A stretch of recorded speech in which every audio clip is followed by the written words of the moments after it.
Je m'appelle Stéphane Noël, je suis archéologue chez Gaïa, coopérative de travail en archéologie. On est une firme qui fait des fouilles archéologiques, entre autres, et des analyses en archéologie. En fait, on a fait des fouilles à l'ancienne Lorette ici, entre autres parce que c'était un site archéologique connu déjà. On savait qu'il y avait un fort potentiel archéologique. Puis, ils construisaient un nouveau bâtiment derrière le presbytère. Puis, selon la loi, on doit documenter les ressources archéologiques qui sont sur place, vu que c'est un site connu et qui est important. Donc, la ville d'Ancienne Lorette nous a engagés pour faire les fouilles ici l'été 2018. Puis, on a découvert beaucoup de choses. Physiquement, la mission Notre-Dame de Lorette, elle était sur un plan carré. C'était un plan vraiment qui a été établi par les Jésuites en 1674. Ils décrivent la mission. On n'a pas vraiment beaucoup de plans précis. On a une carte de la région de Québec plus généralement quand on voit la mission. Il y avait la chapelle au centre, puis il y avait un carré de maisons longues tout le tour. Mais quand on y pense un peu, puis qu'on connaît un peu les chaînes d'établissement des Hurons-Wendat en Ontario, par exemple, on sait que ce n'est pas un modèle qui est typique, c'est pas un modèle qui est traditionnel. C'est là qu'on voit un peu une forme de colonialisme. C'est les Européens qui forcent, qui obligent un peu les Autochtones à suivre un modèle très carré, très européen finalement comme modèle. C'est pas un modèle qui est typique, là. En fait, c'est pas juste des artefacts Wendat qu'on a trouvés, ces artefacts datent de toute l'occupation du site. Fait à partir de l'occupation de la mission Notre-Dame de Lorette en 1673 jusqu'à aujourd'hui, finalement, parce que le site, après le départ des Hurons à Wendake, le site a été cédé à la paroisse la nouvelle paroisse d'Ancienne Lorette, puis c'est les curés qui ont occupé le site depuis 1698, finalement. Quand toute l'occupation du presbytère de 1698, tout le régime français, le régime britannique, puis toute la période moderne aussi, on a des trucs qui datent du début du 20e siècle. C'est quand même intéressant quand même à documenter. Puis tout ça, on le documente couche par couche, parce qu'à peu près dans un pied et demi de sol, on a des fines couches d'occupation comme ça, puis toutes ces couches-là, ils nous disent une histoire, ils nous disent un événement, finalement. Ça peut être une construction d'un bâtiment à côté, ils ont remblayé, ils peuvent faire plein d'affaires. Fait qu'on a vraiment toutes les successions d'occupation, finalement, sur le même site, là. On a été très surpris, très étonnés de la quantité d'artefacts, entre autres. Puis aussi, on ne savait pas trop à quoi s'attendre, parce qu'on a des sites de cette période-là, Huron-Wendat, on n'a pas au Québec encore, vraiment. C'est un des seuls qu'on a de la région de Québec. Puis, on ne savait pas trop à quoi s'attendre. Quelle sorte d'architecture qu'il y avait? Est-ce qu'on gardait des pratiques très traditionnelles de construction, par exemple? Puis, effectivement, ils ont gardé certains aspects. Là, par exemple, il y avait des fosses d'entreposage qui creusaient dans le sol avec de l'écorce dans le fond, avec des artefacts qui étaient remplis. Ils remplissaient ça tranquillement. Quand il n'était plus en utilisation, ils remplissaient de déchets. Fait qu'on a ces fosses-là. On a beaucoup de trous de piquets et de pieux, de poteaux pour les maisons longues. Fait qu'on savait qu'ils faisaient encore des maisons longues. Encore là, on n'a pas de maison longue complète. C'est un peu difficile à discerner, mais on sait qu'avec la quantité qu'on a, il y avait des maisons qui étaient construites en écorce, probablement. Puis, on a une très bonne quantité d'artefacts là, associés. Autant des choses qui étaient faites par les Amérindiens, par les Autochtones, qui étaient faites par des pipes en pierre, par exemple, ou des objets en catlinite. C'est une pierre, c'est une argilite rouge qui venait d'extérieur, puis faisait souvent des pendentifs ou des perles. On a des objets en coquillage qui venaient de la côte est des États-Unis, qui étaient importés pour faire des wampum, puis faire des pendentifs là, en gros coquillage épais. On sait par les écrits des Jésuites qu'il y avait d'autres groupes, d'autres nations qui vivaient sur le site à différentes périodes. On n'a pas exactement le nombre et combien et tout, mais on sait que, par exemple, surtout au début de la mission, il y avait beaucoup d'Iroquois qui étaient sur la mission aussi. Peu à peu, probablement, qui sont partis plus dans les missions des régions de Montréal, Kahnawake, puis dans ce coin-là. Mais ça a toujours resté une mission Huron. C'est décrit comme la mission Huron de Lorette. Mais ça reste quand même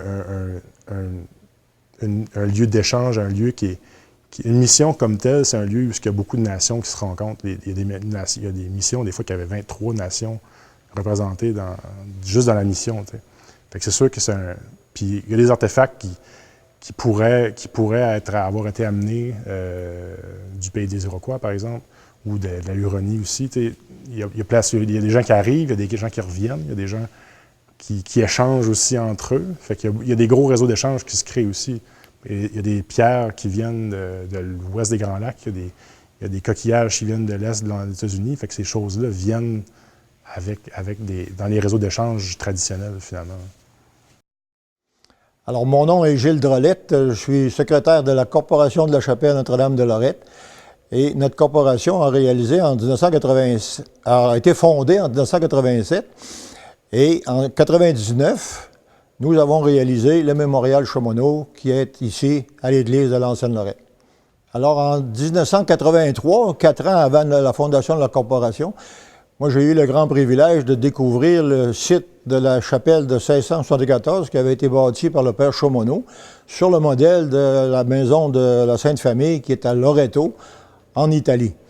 Alors, dans le mémorial Chaumonot, nous avons demandé à un maquettiste, un ethnologue et maquettiste professionnel, M. Michel Bergeron, en 1995, de réaliser une maquette de la chapelle de 1674.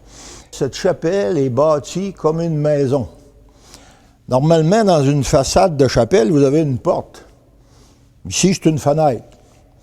Pourquoi? Parce que le père Chaumonot, il fait exactement la reproduction exacte au Canada de la maison de la Sainte Famille, ou la maison de Marie, qui est à Loreto, en Italie, qui était transportée là par les croisés en 1294. Alors, le père Chaumonot a été guéri à Loreto, et il avait toujours voulu faire une chapelle pour reproduire la Sainte Maison de Nazareth au Canada. Alors, le mémorial est dédié au père Pierre-Joseph-Marie Chaumonot. Pierre, c'est son nom de garçon. Joseph-Marie, c'est son nom qu'il a voulu demander à porter toute sa vie. Ça lui a été accordé. Il a vécu de 1611 à 1693, soit 82 ans. Et c'est le champion de longévité des missionnaires au Canada. Il a été 54 ans missionnaire ici. Il a travaillé 11 ans au pays des Hurons, en Ontario, et 43 ans dans la région de Québec, où il a accompagné les Hurons dans tous leurs déplacements. Alors, c'est le fondateur de la paroisse. Alors, Pierre Chaumonot, il naît à Sainte-Colombe-sur-Seine en 1611. Il va apprendre à lire et à écrire chez son grand-père, qui avait déjà été maître d'école. Et ensuite, il va à Châtillon-sur-Seine faire son cours classique de 12 à 18 ans. À 18 ans, il vole de l'argent à son oncle et il devient un vagabond. Et plus il avance, là, il décide de faire un pèlerinage jusqu'à Rome pour gagner les pardons. C'était une peccadille, mais il voulait obtenir le pardon en allant jusqu'à Rome. Plus il avance vers Rome, plus son état est lamentable. À un moment donné, il n'y a plus de souliers, la chemise est pourrie, pleine de vermine. Et le pire, c'est qu'il y a une énorme gale sur la tête et elle est pleine de pus et de vers. Une fois, ça le chicote plus, il met son doigt et il sort un petit verre au bout de l'ongle. Alors, il est complètement découragé. Alors, il rentre dans la petite maison de Nazareth qui est à Loreto et il va être guéri en sortant par un étranger. Alors, Loreto, c'est un tournant dans sa vie et avec le père Poncet, avec qui il faisait un dernier pèlerinage avant de venir au Canada, il a fait le projet de construire au Canada, quand il sera au Canada, une chapelle semblable à la Sainte Maison de la Sainte Famille où ils étaient. Alors, il arrive chez les Hurons en 1639. C'était la même année que la construction de Sainte-Marie des Hurons.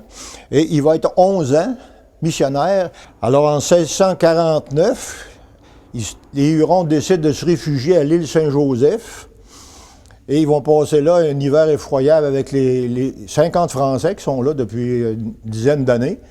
Eux-mêmes, les Jésuites ont incendié Sainte-Marie des Hurons pour pas que ça passe aux mains des Iroquois. Et ils se réfugient sur une île où il n'y a aucun animal. Alors, ça va être un hiver épouvantable, effroyable. Les enfants sont presque tous morts. Et il y a deux chefs qui ont dit, à un moment donné, au père Ragnaud, qui était supérieur, on a décidé, si tu veux nous amener à Québec, de venir à Québec. À chaque 7 ou 10 ans, les Hurons se déplacent.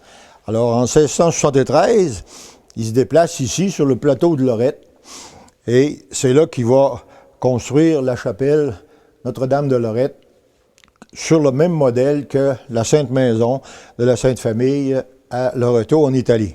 Alors, au matin de 1693, le 21 février, au Collège des Jésuites, qui était à l'Hôtel de Ville actuel de Québec, le père Chemonneau va décéder. Alors voilà, en gros, l'itinéraire, la trajectoire de la vie du père Chemonneau, qui est parti de France, a été converti à Loreto en Italie, est devenu jésuite, compagnon des Saints-Martyrs canadiens, et il a couronné, si on veut, les missions Huron dans la région de Québec, avec la mission de Lorette, Notre-Dame de Lorette, ici, chez nous, à l'ancienne Lorette. Kueweti, Andawa Yati, Wendat Endi, Wendaki Ndare. Askanonia Ishes, Askanonia Ies. Donc, ce que je viens de vous dire, c'est bonjour à tous. Mon nom est Andawa. Je suis Wendat de Wendake. Askanonia Ishes, c'est Wendat, c'est pour dire comment ça va, sauf que nous, dans notre langue, on préfère dire est-ce que vous marchez en paix. Parce que si vous marchez en paix, ça veut dire que votre esprit, votre tête, votre corps, tout est en paix, donc tout va bien. Si vous marchez en paix, vous répondez Askanonia Ies, ce qui veut dire je marche en paix. Ici, on est dans l'église Notre-Dame de Lorette. Donc, anciennement, déjà, il y avait une chapelle qui était à l'ancienne Lorette. Et par la suite, quand les Wendat, nous, on s'est déplacés jusqu'ici, jusqu'à Wendake, donc la jeune Lorette qu'on appelait à l'époque. Et par la suite, après la petite chapelle en bois, on a construit en 1730 une église qui a passé au feu en 1862. Le toit avait tout brûlé avec un moulin à papier qui s'appelle le moulin Russell. Et par la suite, on l'a rebâti en 1865. Et là, c'est l'église comme on voit aujourd'hui. Donc, on voit plusieurs éléments, dont la petite balustrade qui est juste ici en cuivre. Donc, ça, c'est une balustrade qui était installée dans l'église avant l'incendie, donc qui a survécu. Également, le maître-autel derrière moi, on a la lampe qui est juste ici et la statue en haut, la Santa Casa. Donc, ça, c'est des éléments qui étaient dans l'église avant même que ça passe au feu, avant l'incendie. Donc, on a plusieurs objets Wendat qu'on voit derrière moi. Donc, par exemple, on a des fourrures, on a un tambour, un petit canot, des lutrins en bois. Donc, tout ça, c'est des cadeaux qui étaient donnés parce que pendant un certain temps, c'était interdit plutôt de venir ici pour les allochtones. Il fallait donner des cadeaux pour pouvoir y entrer. Bien sûr, c'est pas uniquement ça, les cadeaux qu'il y a reçus. Il y en a plusieurs autres qui ont été exposés à d'autres endroits. Mais tout simplement montrer quelques petits cadeaux qui ont été donnés pour pouvoir entrer dans la communauté. Avant, c'était une communauté réservée pour seulement les Premières Nations, seulement les Wendat à l'époque. La maison qui est juste en haut, c'est la Santa Casa. Donc, c'est une maison qui était en Palestine, qui a été transportée par 3 anges, selon une légende, jusqu'à Loreto. Ça, c'est lié au père Chemonneau, qui lui était prêtre allié des Wendat, qui avait construit une chapelle à l'ancienne Lorette. Et nous, les Wendat, on se déplaçait tous les 15 ans anciennement. Et quand on était à l'ancienne Lorette, on s'est déplacé jusqu'ici. Et même avant, on s'est déplacé à plusieurs endroits, dont Sillery, plusieurs endroits. Mais quand on est venu ici à Wendake, le père Chemonneau est décédé juste avant, et son collègue ont détruit la maison et l'ont rebâti ici. Donc, une nouvelle chapelle qu'ils ont rebâtie ici. Juste ici, on a un capteur de rêve. Donc, le capteur de rêve, en fait, on a mis il y a plusieurs noms. À chaque année, les noms vont changer. C'est les personnes qui nous ont quittés durant l'année. Qu'on va mettre là l'année d'avant. Qu'on va mettre dans le capteur de rêve pour un peu nous remémorer, mettre un petit lien avec la culture, la tradition. On a également ici un vêtement d'un prêtre, que le prêtre qui était ici allait porter. Il y a plusieurs prêtres qui l'ont porté.